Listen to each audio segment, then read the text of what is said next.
Symphonies begin with one note, fires with one flame, gardens with one flower, and masterpieces with one stroke. This is a quote by Matshana Diliweo, and it inspired me to think about how the smallest actions can create major effects. As humans, every day in our lives, we make choices, and these choices can create ripple effects and affect our lives, others, and even the world as we know it. Today I'm here to talk to you about gray wolves in the northern Rocky Mountain area. As an ecology major, I've learned about gray wolves on multiple occasions. They're often used as an example of how top predators can create a ripple effect in communities. As humans, we can have a ripple effect as well with every action we make.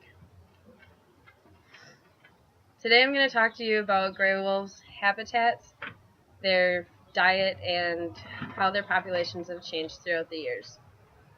Beginning with their habitat, according to J.K. Oakleaf in his article titled Habitat Selection by Recolonizing Wolves in Rocky Mountains of the United States, published in 2006, gray wolves tend to have their packs located in areas with high forest cover and low human densities. Another factor that affects their location is food availability.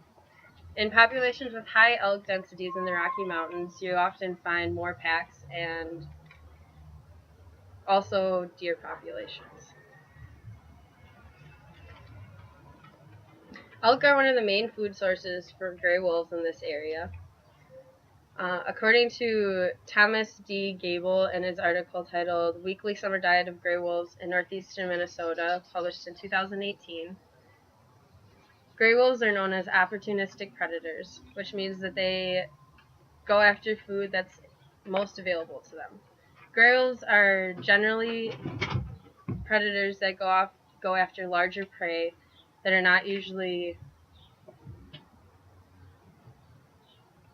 possible for smaller animals to target. In the article by John K. Oakleaf that was previously mentioned, wolves are not generally in areas with high sheep densities. Livestock can be a major concern for the general public in these areas, as ranchers are worried about losing their herds to gray wolves. Humans have always had a natural worry of large predators such as wolves, and we've made a contribution to their populations in many ways.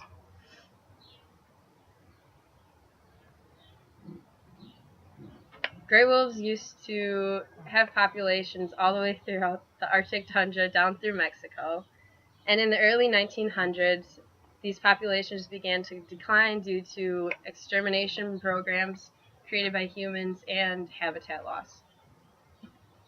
In 1973, the gray wolf was put on the endangered species list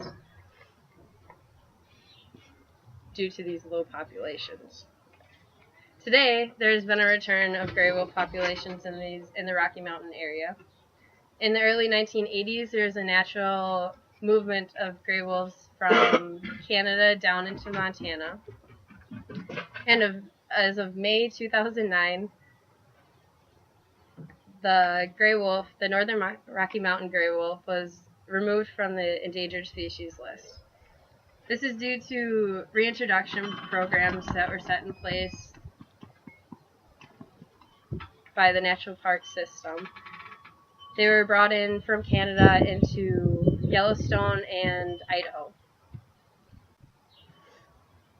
Although the future is unclear for these top predators,